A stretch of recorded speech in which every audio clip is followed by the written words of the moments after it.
Okay, we're coming to you live from the Glory Days couch here, and joining me on the couch, other than Kermit the Frog, we've got Stuart the Cripple Parkinson. Stu, welcome back to the couch. Thank you, Squid Man. I really appreciate you having me here for this wrap-up Glory Days edition, day one. Yeah, look, I lost a bet, so I'm stuck in the squid hat, but I actually think on my right here from South Africa, Heine, I'm going to try this Engelbrecht. Engelbrecht probably right. actually wears the headband better than I do. Well, it fits a round head, you see, not a square head, that's what. Well, he does look like a bit of a retired tennis player. Yeah, I was thinking maybe fresh off the rugby field, you know, maybe Yeah, if he a bit flipped, of both. especially if he flipped it down and tied the ears back. Yeah, exactly. Okay. I mean, yeah, I do agree that Hein is definitely carrying that headband much better than you did. Yeah, it doesn't take much to do that, sadly. I'm not much of the headband type. But, I much prefer the squid. Thanks, mate. My vision's somewhat blurred, but we'll just roll with it as is. So, guys, I thought what we'll do is each day we'll get a few people on the couch here and we'll have a bit of a wrap-up of the day's fixtures. So I want to start with the under-19 men's division.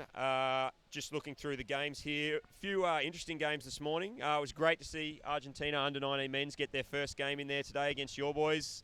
Hein, with the South African boys getting up 7-3. Yeah, it wasn't easy though, you know. The boys were nervous.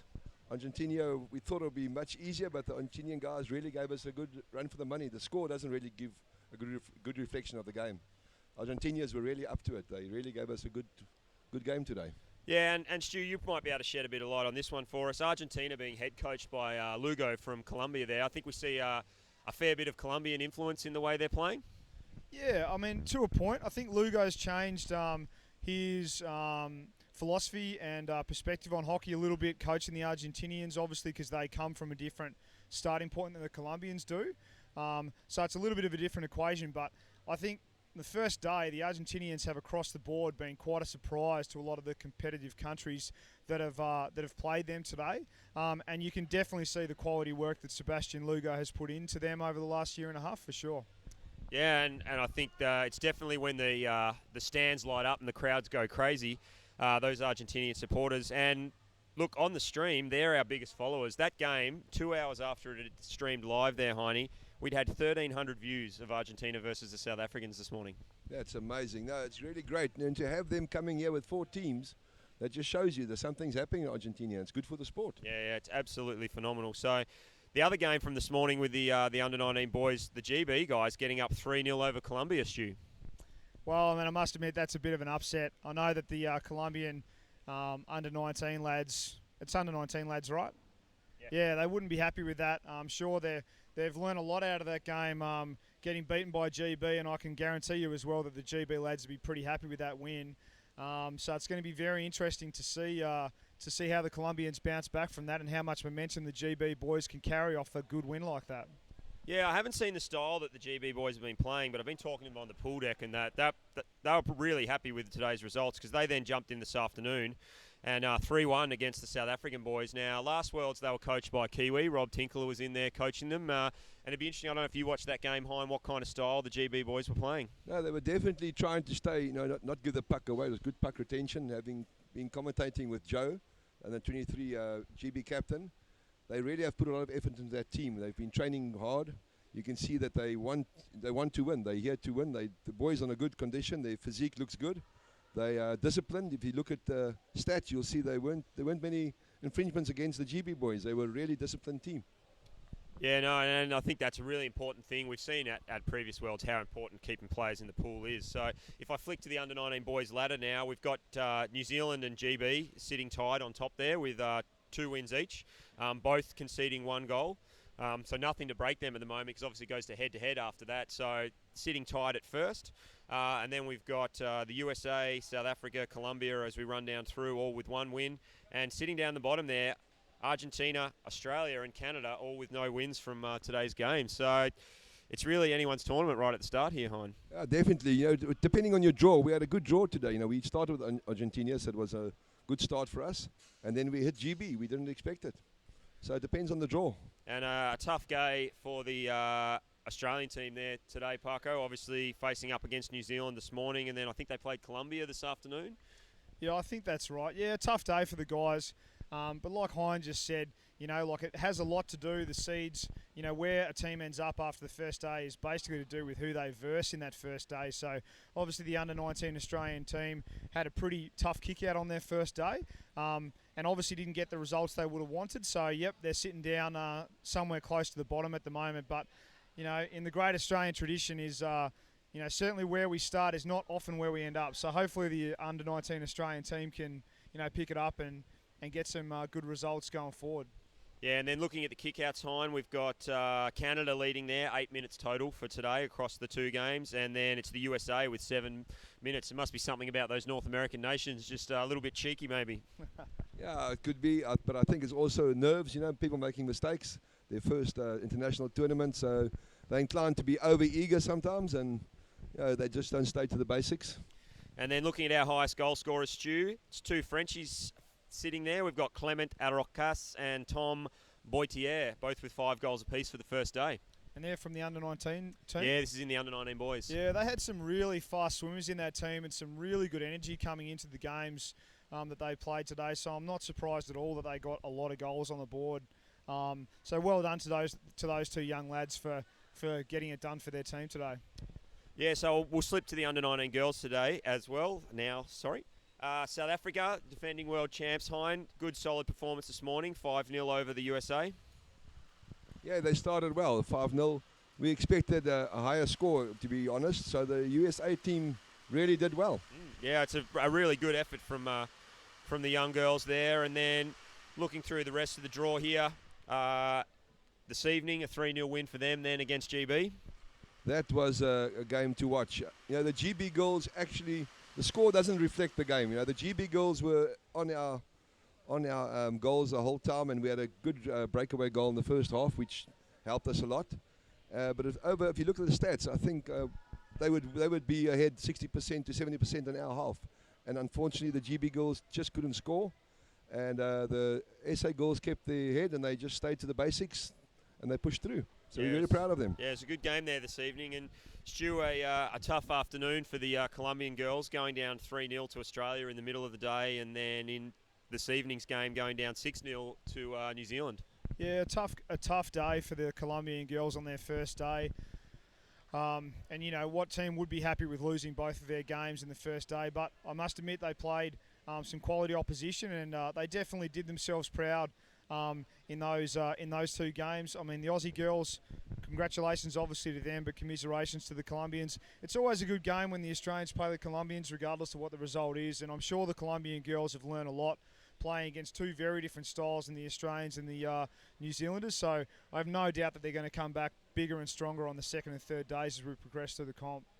Yeah, and my ladder's having a little bit of trouble uploading here at the moment, but it's the Kiwis clear on top. Well, this is what's going on. We had a split round today, so we had two teams who have only played 2 games. The rest have played 3. So we've got South Africa sitting clear on the top at the moment, 16 goals for, none against. But having played 3 games, and New Zealand only having played 2 with 13 goals for, none against and 2 victories. So they certainly seem to be the two top teams to beat in that division, with then the Australians tucking in underneath with 2 wins and a loss today. So I'm interested to see how that under-19 division progresses.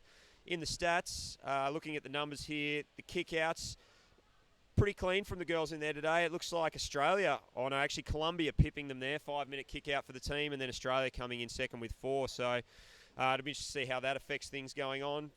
Whipping across to the goal scorers, we've got Georgia Coughlin, I think, probably, and Grace Driscoll from New Zealand, 4 goals each, leading our goal scorers. And then Danielle Wenzel from South Africa there with 3 goals, Hein. Yeah, Danielle Wenzel is one of our top swimmers in Africa, a very fast swimmer. So it shows you, swimming helps if you want to do good in underwater hockey. And Danielle being one of the under-19 defending girls that played in 2015. So she's got some experience behind her. That also helps her. So we're very proud of her. And then we'll move on to the under-23 men's now. Probably the tightest division, looking at it at this stage. If I go through these scorelines for you, Australia, New Zealand winning 4-2. France, Turkey 2-1. South Africa, Argentina, South Africa 3-1. Great Britain, Colombia 4-3. And Canada, USA 4-1.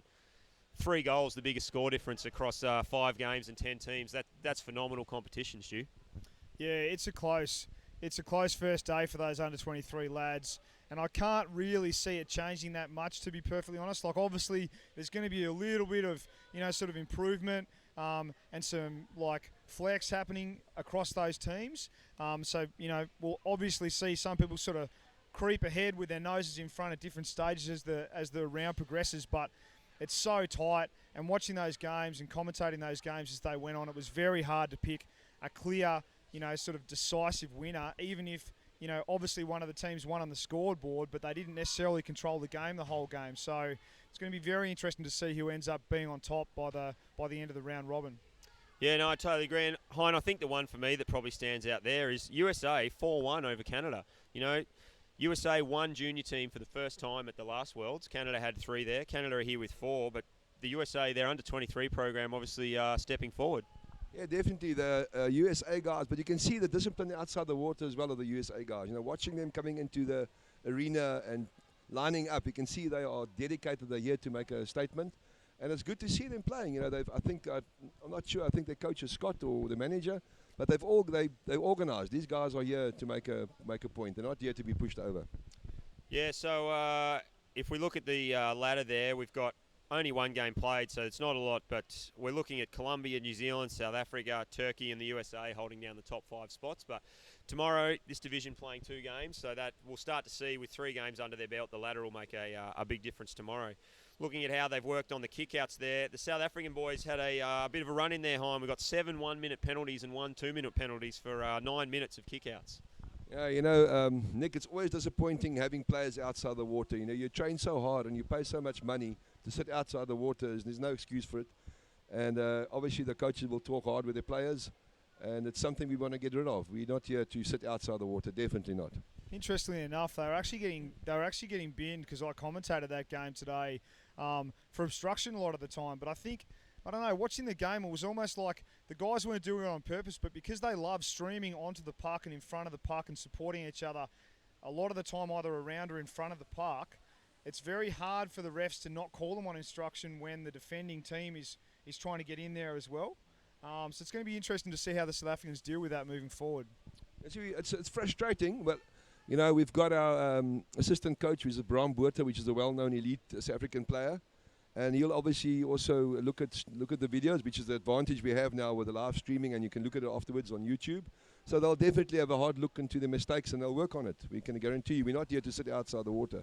Yeah, look, and it's a little bit of an anomaly, that game across today, because from what I saw, there were definitely some games that were pretty stop-start at times, but from other worlds I've been to where the first day of a tournament has often just been a nightmare, where we're getting 35, 40, 45 refs calls in a game. Today, I felt like the refs were making an effort to make the game flow more, and we look at the rest of the games there that, there really was not a lot of kickouts. The girls, 3 games for the day, maxing out at 8 minutes. So whether there was some interpretation differences between what the boys were understanding and what one of the referees in the court was, it'll be interesting to see how Angus and his team go and break that game down and have a look at it, Hein, because a lot of the times it is a two-way street that, the players can be doing the wrong, but sometimes it's just an interpretation thing that causes trouble. Definitely, no. What was also good was there was you could see there was no real aggression in the players. They were here to play a good, clean game. They want the game to flow. Everybody wants to play 15-minute halves. They don't want to play stop-go games, like you rightly said. But if you also watched the refs, they were trying to get the game to flow. They were trying to talk to the players to say, guys, we're not here to stop the game. And one good thing as well, the advantage puck was called very quickly. The guys could get into the game. And I think that helped. As we move on, the guys, we can definitely see much better games coming. And I think it's a good summary when we look at this. There's been about 25 different goal scorers today for all those goals put in. There's only been one player who's managed to put 2 goals in, which I think really shows the edge of the competition. And you might be relatively familiar with him. He's a South African kid, Elric Engelbrecht. Yeah, Elrich, that's his nickname's actually Headbutt Engelbrecht. For the Spain incident we had. Now, Elrich is also an amazing story, because he broke his femur last year December in a motorcycle accident, and being the captain, he came back and he's playing a good game. And the advantage as well, he's a lefty, and he was one of the team players that won gold in 2011. So he's here to win gold again. He's not here to fool around. He's trying hard, but it's a team effort, and. It's not because Ari's my son, but it's a team. Yeah, sounds like deserved of those 2 goals coming back from that kind of effort. Switch to the under-23 women's division now, and the South African girls giving the Argentinian girls a bit of a welcome to world hockey there with a 6-1 in the first game. Score, 6-1 score.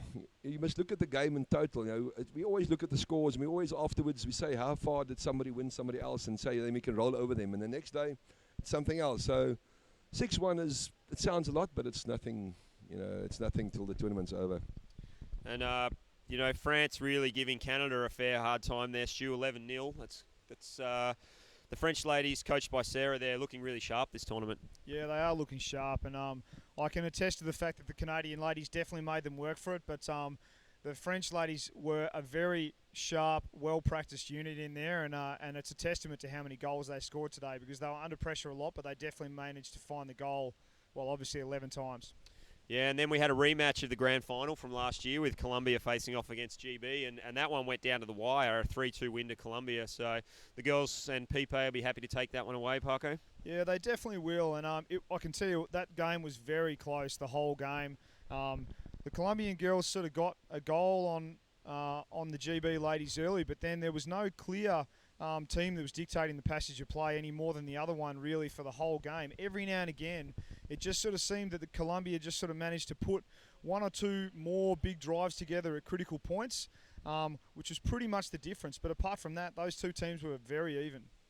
Yeah, no, it certainly looked that way. And Hein, looking at the kick-outs for the under-23 girls, Argentina spending 7 minutes in the bin there, and then South Africa coming in after that with 6 minutes in the bin. So pretty clean play from all the girls in the under-23s division. Yeah, that's not bad. Being Argentina, this is their first Worlds, is it? Yeah. So also nerves, I think it's nerves, and then South African girls, I think it was over eagerness, because we've got. We weren't at Spain in 2015, so the girls are here to make a statement. Having on a 23 team, we've got 2 of the ladies there playing are the winners of last year's gold in South Africa. So they're here, and the other girls are following, but sitting on the side. Like we said, South Africa doesn't want to play hockey on the side. We want to play hockey in the water. So then the goal scorers for there, we've got Zondre Kotza from South Africa, Marie Giacomello from France, and Phoebe Stallman from New Zealand sitting atop with 3 apiece there. So sharing the goals around like everywhere else. So to finish up with, guys, I just want to have a look at a couple of quick stats from today. So our engagement over the last 24 hours, we haven't quite capped it. 98,000 people on Facebook has been our reach over the past 24 hours, which I think is good publicity for hockey there, Stu. Yeah, definitely. I mean, it's not really a stat that I've heard tracked as far as underwater hockey tournaments go, but I think it's a real positive that this tournament is looking at that, because it does give you a real appreciation of the kind of interaction and the kind of reach that you can get from a tournament that is set up in a way that just gets underwater hockey out there to the masses. So it's a testament to the amount of hard work that all the people that have put into this competition have done. And Hein, we've got 996. We are 4 subscribers short of hitting that 1,000 subscribers on the YouTube channel. That is amazing. Now, these figures are really amazing, but I think that's going to break records. I think in the world of underwater hockey, this is the start of something big that you guys have started. It's also because of all the volunteers and what you guys have put together here. You've done an amazing job. Yeah, and then, like I said earlier, it seems to be Argentina that's really pulling in the views. The 2 biggest viewing games for today, so Game 6, the men's 19, Argentina versus South Africa, 1,324 views. And Game 8, I lied to you there. Where'd that other Argentinian game go? I've lost it. That's amazing. Argentina, Yeah. Are they in the same time zone? Or? Yeah, I think could be, no? they just have a really strong junior tournament over there now, Stu. Yeah, I mean, they've obviously generated a lot of interest over there, and I can't really comment on the specifics of the stats, but it's awesome to see. I'd just like to tell all the people back home and around the world to please keep on sharing and flicking all of the links for underwater hockey for this tournament around the place to as many people as you can, because at the end of the day, that's the thing that gets underwater hockey out there to the world, and that's definitely something that we really want to see come out of this competition.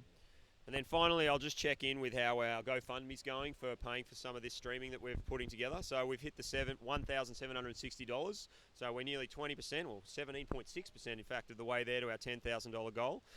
Some of the people that have donated today, so Wade Kozak's put in $250, Caitlin Higgins $15, D. Detroit, $100. Jeff Lee, $20.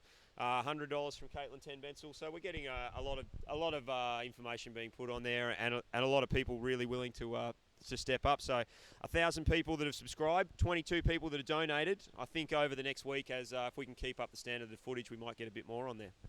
Yeah, I agree. And I mean, thanks to all those people back home that are watching the stream and that are listening to the commentators and really getting involved with the sport. I mean, it doesn't matter what you donate, $5, $50, $500, whatever it is. It's very appreciated from all of us here that are really, basically at the coalface of enjoying this competition. So, yeah, thanks a lot for everyone back home. Yeah, and it's Graham Henderson still leading the donations at the moment with a $500 personal donation, which is just a fantastic support of the sport. So, look, Stu, thanks for joining us on the couch again. Thanks, mate. It's a pleasure to be here, Squidhead. And we'll see you in the morning for some glory moments as we look at what's coming up in the day ahead. Hein, pleasure to have you here in Hobart, and thanks for joining us on the couch. Thank you very much, guys. It's a pleasure. And look, all the best for South Africa.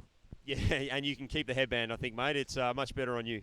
No, thank you. I'll leave it behind. Thanks. All right, signing out from the Doon Kennedy Hobart Aquatic Centre. Thanks for watching.